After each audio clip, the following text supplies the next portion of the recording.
Hello everyone, welcome back. Today I want to talk about the fifth ward of 133.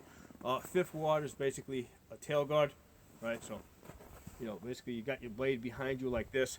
I've talked about this in a previous video. I discussed two uses that I have used, right? So, in this channel, I basically talk about the way I have used historical fighting techniques in my practical fighting. So the two uses that I found was one, to hide my blade, right? So from here, you don't know how long my blade is. You don't know if I'm going to come over the top that way, if I'm going to come around the bottom that way.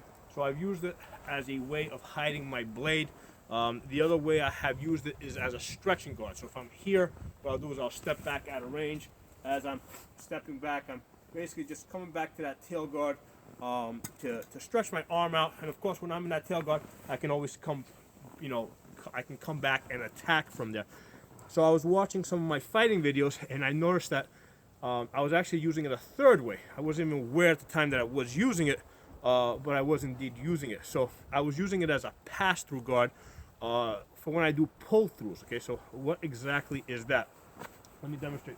So I have an opponent here. He's got a buckler.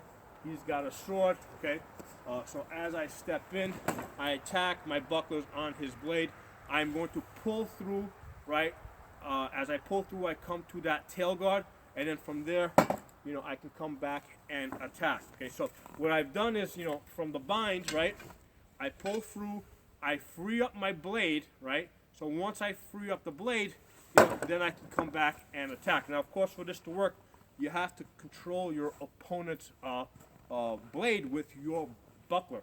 So let's and once you do this, you have a couple of different options, because you might tell me, but hey, once you get into that bind, you can wind and thrust and do plier and do all this other stuff. And yes, you can do all that stuff, but it's great to have another option on top of that. Okay, because once I pull my blade through, and I have control over somebody's, if I have my buckler on somebody's blade and I pull my blade free, I'm pretty much free to attack anywhere I want.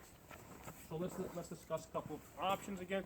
So as I come in, I bind, pull through. Okay, I just came in with a back edge cut. Same deal here. From here, pull through, come in over the top with a cut. Okay, I can pull through, come back in with a thrust. So again, once you pull through to that tail guard, you've got lots of good options.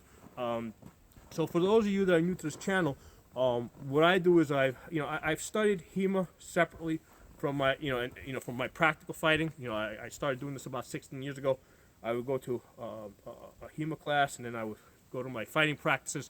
So the two kind of developed independently, and then at some point I realized that hey, a lot of stuff I was doing in my fighting practices resembled some of the stuff I was learning in my HEMA classes, and then a lot of stuff that I was learning in my HEMA classes could be applied to my practical fighting. So 16 years later, basically, I'm documenting this. I'm doing videos that discuss, ways that I use HEMA in my practical fighting. So it's very interesting for me.